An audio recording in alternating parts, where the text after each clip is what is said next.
Volvemos 11:03 de la mañana y nos vamos a meter del otro lado, ya la tenemos, no sé si ya la tenemos o no. Primero vamos saludando igualmente a los que están en el chat, un saludo a Maca Málaga, que decía tremendo lo que pasó, sí, la realidad es que sí. Programón ponía Pablo Alarcón, que le mandamos un saludo, conductor de Vení que te cuento, escúchenlos. Gran programa. ¿Te gustó o no? Sí, no, realmente. A mí también. Le hablé por privado a Delfina. Decíselo a él. Pablo, lo vas a hacer muy contento. Muy buen programa. Ahora sí, está del otro lado. Si decían que esto era un buen programa, se pone mejor porque ya tenemos del otro lado a Clara Razu, nuestra queridísima columnista de economía, economista, docente, investigadora y muchas otras cosas más. Y también podríamos decir que del rubro de los que ayer sufrieron todos los ataques de Javier Milei, ¿no? Los economistas. Buen día, Clara, ¿cómo estás? ¿Qué tal? Buen día. Orgullosamente atacada por Javier Milei. ¿Qué nivel de...? No sé si lo estuviste viendo entero, pero se estaba enfocado en los economistas el señor presidente. Claro, en los economistas, en los políticos. Él no es ni economista ni político, ya lo tengo claro. Hay dos cuestiones que me gustaría destacar. En la carrera de economía, por lo menos la carrera de economía de la Universidad de Buenos Aires, tenemos muchas materias de matemática, en realidad muchas más de las que a mí me hubieran gustado. Y ahí aprendimos modelos, cálculos, y en ningún cálculo de los que aprendimos, los que caímos en la educación pública, me da el resultado de anualizar una inflación de 54 mensual y que me dé 17.000. Quizás Milei, que no es ni economista ni político, lo puede argumentar o explicar. Hasta ahora no hay modelo que responda a semejante mentira, que además es un copyright, o sea, es un copio y pego de un discurso de José Alfredo Martínez de Hoz de 1976, en donde da las mismas cifras. Qué raro, ¿no? Las mismas cifras, o sea, ni siquiera se preocupó por actualizar un poquito el diagnóstico. No, no, lo que da muestra del menosprecio que tiene hacia la historia, la memoria, o como que nos toma a todos por tontos. Uh-huh. Y en este discurso, tanto Martínez de Hoz como Milei entonces anunciaban un superávit fiscal, ¿no? No, fue la que anunciaba una inflación mensual de diciembre del 54% y un 17.000 de inflación anual. Pero en el discurso del lunes, que todos esperamos, bueno, va a anunciar algo para contrarrestar la multitudinaria marcha del martes, y no, anunció como triunfo el superávit fiscal. Los que alguna vez pasaron por un aula de economía y me tuvieron como profe, no sé si por suerte o por desgracia, por suerte. Yo cuando explicaba y decía que el superávit o el déficit fiscal o el equilibrio fiscal en realidad eran herramientas para los objetivos que tiene la política económica. No es un objetivo de política económica. Es una herramienta. Entonces, ¿una herramienta para qué? Anunció como un logro un superávit fiscal del 0,2% del PBI. Yo realmente me daría como vergüenza. Pero por otro lado, cuando uno analiza desde lo contable, porque de hecho el presupuesto es un documento contable, lamento Delphi meterte en estas cuestiones, los contadores, que de esto saben más que yo, porque para eso son contadores, cuando registran las operaciones y cuando en el presupuesto se registran las operaciones, podés ver los resultados por un concepto que se llama el devengado, que es cuando se origina el gasto, o el pagado, que es cuando se realiza el gasto.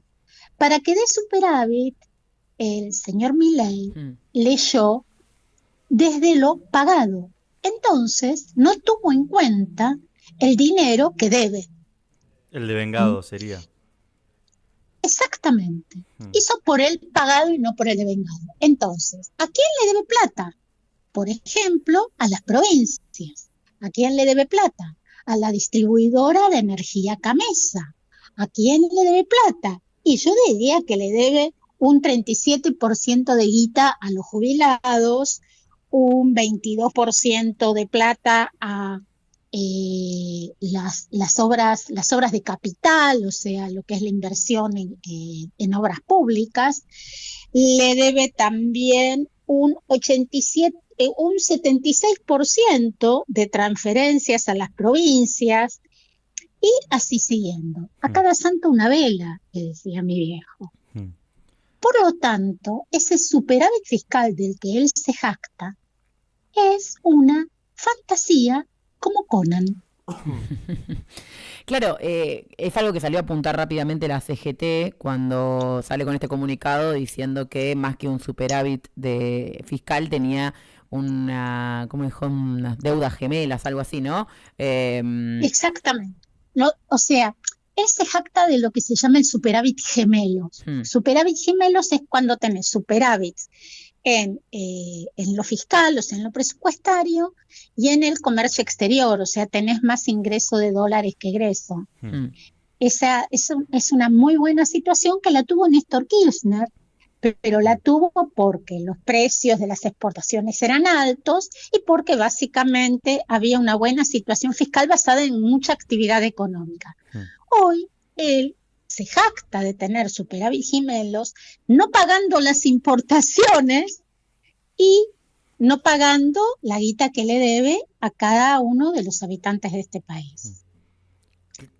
Clara, en ese sentido vos hablabas de que el superávit es una herramienta en realidad, no un fin. Exactamente. Pero, o sea, si hay superávit fiscal, en este caso no es así, pero si en caso de que lo hubiera realmente, ¿eso haría que las arcas del Banco Central se engrosen o no siempre? No, lo que se engrosaría son las arcas fiscales del gobierno, del ingreso del Estado. Bien. Las arcas del Banco Central se engrosan cuando tenés más ingreso de dólares que egreso. Y si fuera porque hay acumulación de reservas, lo que pasa es que las hay porque no pagan las importaciones, no giran al exterior, ni siquiera giran las regalías a las empresas multinacionales. A ver, ¿hasta cuándo se la van a bancar? ¿Pero todo eso vuelve con intereses o cómo funcionaría? No son con intereses. Las regalías es la guita que las empresas ganan, digamos, las ganancias que tienen que remitir al exterior. Bien. Y por otro lado, las importaciones es lo que las empresas importan, lo que pagan, por ejemplo, para comprar insumos que son importados, o por ejemplo, para comprar medicación que es importada, drogas oncológicas que no se producen en el país. ¿Por qué no hay drogas oncológicas? Porque no las pagan. Claro. Y todo entonces, esto, sí. Ahí tenés. Sí. No, digo, ¿qué límite tiene un discurso sobre una realidad falsa, digamos? Porque es simplemente eso, digo, el superávit lo podés encontrar solo obviando un elemento de la cuenta, si se quiere. ¿Qué límite tiene eso? ¿Él puede seguir insistiendo en que hay superávit o realmente en algún momento tiene que pagar esas deudas? En un momento tendrá que pagar las deudas por más que le pase la motosierra o la licuación, pero el límite no se lo vamos a, quizás se lo pongamos nosotros, como se lo pusimos en la calle el 23, pero también se lo van a poner los organismos internacionales. Hoy sale una misión a China. ¿Saben para qué? No, ¿a qué? Para que a pesar de todo le renueven un tramo del swap. Vieron que hablaron peste de China, que China, que China. Bueno, fue lo que lo mandaron también, vale, que le pidieron por favor a Massa que haga, ¿estamos hablando de lo mismo? Bien. ¿Y quiénes van? Sí, o sea que Mondino y representantes del Ministerio de Economía. Y va Mondino, no sé qué resultado puede tener, porque si va Mondino, yo mucho no confío. Pero y después de reconocer Taiwán va a estar complicada la discusión ahí. Claro, vamos a tener alguna complicación. De hecho, ya le están pidiendo disculpas a Lula, porque eso absolutamente es nuestro principal socio y destino de nuestras exportaciones. Y Y así siguiendo, pero además, lo que más me asombró, o sea, además de esto del superávit, porque uno la plata la tiene que medir en términos de su relación con la inflación. ¿Saben cuál fue la caída en valores reales de las transferencias a las universidades? El 18%. O sea, desde la misma estadística se reconoce que la caída del dinero de las universidades fue 18%. ¿Y saben cuánto fue de la obra pública? La caída de lo que fue las partidas de gasto para obra pública, 87%. Casi 100%, o sea, Entonces, casi no hay obra pública.